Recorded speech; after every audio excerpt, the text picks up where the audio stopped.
The silent hero, guardian of the night. In the dark streets of great American cities, people usually focus only on their own lives.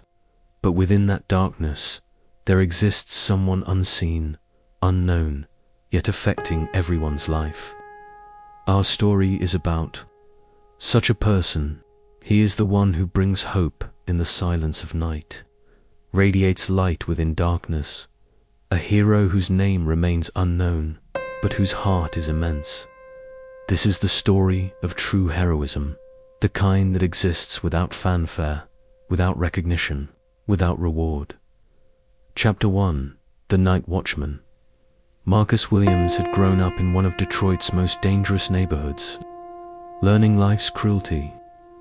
At an early age, the streets of Corktown had been his classroom, where violence was currency and survival was the only lesson that mattered. In his youth, he had been involved in gang violence, dealing drugs on street corners, carrying weapons he should never have touched. He served 6 years in Jackson State Prison, where the concrete walls and iron bars gave him time to think about the choices that had led him there. But one day, behind those prison walls, he experienced a profound change of heart. It wasn't a sudden revelation, but a gradual awakening that came from reading letters from his younger sister, who had managed to escape their neighborhood and become a nurse. She wrote about saving lives, about making a difference, about using your hands to heal instead of harm. Those letters planted a seed that would grow into something beautiful. Now he was a man who lived to atone for his past mistakes, becoming the guardian of the night. He worked double shifts at a warehouse during the day, loading trucks and stacking boxes, earning just enough to pay rent for his small studio apartment. But it wasn't the warehouse work that defined him. It was what he did when the sun went down. Every night, while other people rested in the warmth of their homes, he would walk the streets. In his hand, only a flashlight. In his pocket, a few dollars from his meager paycheck. And in his heart, boundless compassion. No one knew who he was. Even the cops didn't recognize him, though they had arrested him countless times in his youth. But he was there every night, a silent sentinel watching over his community. He would find homeless kids living on the streets, bring them McDonald's meals, help them find shelter at the local YMCA. He carried business cards for social services, phone numbers for job placement agencies, and always had a kind word for those who had lost hope. He would knock on the doors of elderly and lonely people, learn their needs, and quietly help them. Sometimes it was carrying groceries, sometimes it was just listening to their stories. He never gave his name, never expected thanks. He simply tried to help every person in need as much as he could. The neighborhood had given him a name, Night Angel, because he always appeared in the darkest moments of night, in the most difficult situations, touched people's lives, and then disappeared, without leaving a trace. No one knew his real name. No one even wondered where he lived or what work he did. What mattered was his presence, his reliability, his unwavering commitment to doing good. Chapter 2: A Lost Child. One bitter winter night in Chicago, where Marcus had moved to start fresh, a 9-year-old child had gone missing. The snow was falling heavily, and the wind chill made it feel like 20 below zero. Her family was searching for her. Police were on alert. Everyone was worried. Little Emma Rodriguez had lost her way, returning home from after-school tutoring, and was left shivering in the street from cold. The search had been going on for 4 hours, and hypothermia was becoming a real concern at midnight. Marcus had set out on his usual patrol through the south side. The snow crunched under his boots as he walked, his breath forming clouds in the frigid air while searching through the streets, checking every alley and doorway. he noticed a small voice crying in a corner behind a closed grocery store, trembling from cold. Emma was huddled against a dumpster, her school backpack clutched to her chest, tears frozen on her cheeks. Marcus immediately rushed to the child, wrapped her in his own thick winter coat, and lifted her into his arms. She was so small, so cold, and so scared. "Don't be afraid, sweetheart. I will help you," he said in a calm voice, his words forming vapor in the cold air. Although Emma was frightened of this stranger, she felt reassured by his warm and safe gaze. By the gentleness in his voice, Marcus took the child to a nearby Denny's that stayed open 24 hours, ordered her hot chocolate and chicken noodle soup, then rolled up his sleeves to find her family. The waitress, Maria, recognized him as the guy who sometimes brought homeless folks in for a warm meal. She didn't ask questions, just kept the hot chocolate coming and made sure Emma stayed warm. He searched for hours, knocked on every door in a 6-block radius, combed through every street. He called the police from the restaurant's phone, giving them Emma's description and location. Finally, working with the officers, he found the child's family. The Rodriguez family lived in a small apartment where Emma's mother, a single parent, working 2 jobs, had been beside herself with worry. When the mother and father took their daughter in their arms, they burst into tears. They wanted to thank Marcus, to invite him in, to somehow repay this stranger who had saved their child's life. But he left silently without saying anything, disappearing into the snowy night before they could even ask his name. The next day, the Chicago Tribune ran the headline, "Mysterious Hero Saves Lost Child." Channel 7 News interviewed the family, and Emma's mother cried on camera, saying she just wanted to thank the man who brought her baby home, but no one knew who he was. Marcus simply smiled when he saw the news report on the small TV in the warehouse break room. To him, what he had done was ordinary humanity. Chapter 3: The Night of Fire. A few months later, a fire broke out in one of the neighborhood's oldest apartment complexes, a 4-story brick building that housed mostly elderly residents and young families. The fire that started at midnight had spread very quickly through the old wooden framework. The fire department hadn't arrived yet. People had poured into the street in panic, some still in their pajamas, clutching whatever possessions they could. Marcus ran there as soon as he heard the fire sounds and saw the orange glow against the night sky. Among the crowd gathered at the apartment entrance, he heard that elderly Mrs. Dorothy Johnson, who lived on the 3rd floor, was still inside.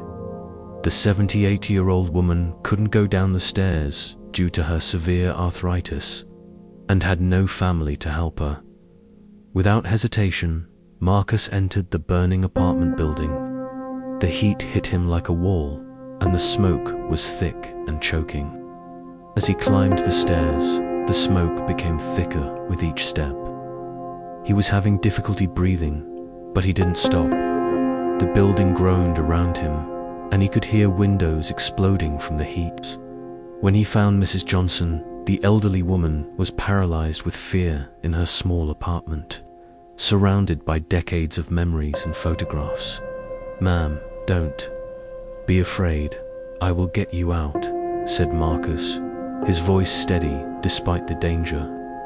He carried the elderly woman on his back, her arms wrapped around his neck, and began the treacherous journey down the smoke-filled stairwell. Each step was calculated, each breath precious.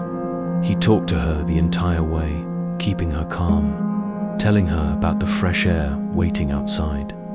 Just as they emerged from the building, the fire department arrived, their sirens wailing and red lights flashing. The paramedics immediately took care of Mrs. Johnson, who was suffering from smoke inhalation but was alive. But Marcus had disappeared again, melting back into the crowd before anyone could identify him. Mrs. Johnson tried to describe who had saved her, but the features she described were too vague. The smoke, the fear, the darkness had made it impossible to see clearly. She could only say, "An angel saved me. A real angel." The neighborhood residents understood it was the night angels. Work again. Chapter 4. The final mission years passed. Marcus aged but never stopped his nightly patrols. His hair had turned grey, his walk had slowed, and his back ached from years of warehouse work, but he still went out every night. The neighborhood had changed over the years. Some areas had been gentrified, others had gotten worse, but the need for his kind of help remained constant. Neighborhood residents had made various efforts to learn who he was. Some had tried to follow him, others had offered rewards for information, and a few had even set up cameras. But he had always managed to remain hidden, a ghost who did good deeds in the shadows. One autumn night, Marcus went out on what would be his final patrol. There was a strange peace in his heart as he walked through the familiar streets of Brooklyn, where he had spent his final years. The leaves were falling, painting the sidewalks in shades of gold and red. As he walked, he remembered dozens of people whose lives he had touched. The children he had saved, the families he had helped, the young people he had given hope to, the elderly he had comforted. He didn't know any of their names, but he remembered them all. That night, he again encountered a young man who had been left on the street. The boy, maybe 17 years old, was sitting on a park bench, his head in his hands. Marcus could see the desperation, the same lost look he had once carried. The boy, just like himself years ago, had gone down the wrong path and was left helpless. Marcus approached him, put his hand on his shoulder. "Son," he said, "life always gives second chances. What matters is using that chance correctly."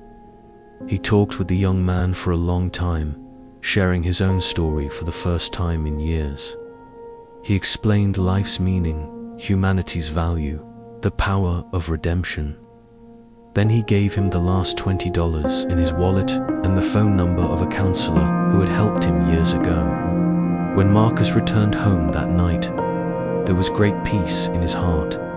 He sat in his small apartment, looking at the few possessions he had accumulated over the years. A Bible his sister had given him, a few photos, and a shoebox full of newspaper clippings about the night angel. He lay down in his bed, closed his eyes, and had a peaceful sleep. Morning would not come for him. Epilogue, silent farewells only. A few neighbors came to Marcus's funeral, the warehouse supervisor, a couple of people from his building, and the priest from the local church. No one knew his real story, but that night, something strange happened in the neighborhood streets.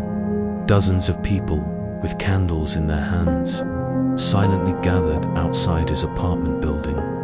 The children he had saved were now adults with families of their own. The families he had helped, the young people he had given hope to, the elderly he had comforted, they were all there.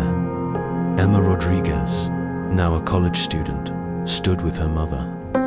Mrs. Johnson, now in her 80s, was there in her wheelchair. The young man from the park bench was there too, wearing a suit and tie, having turned his life around.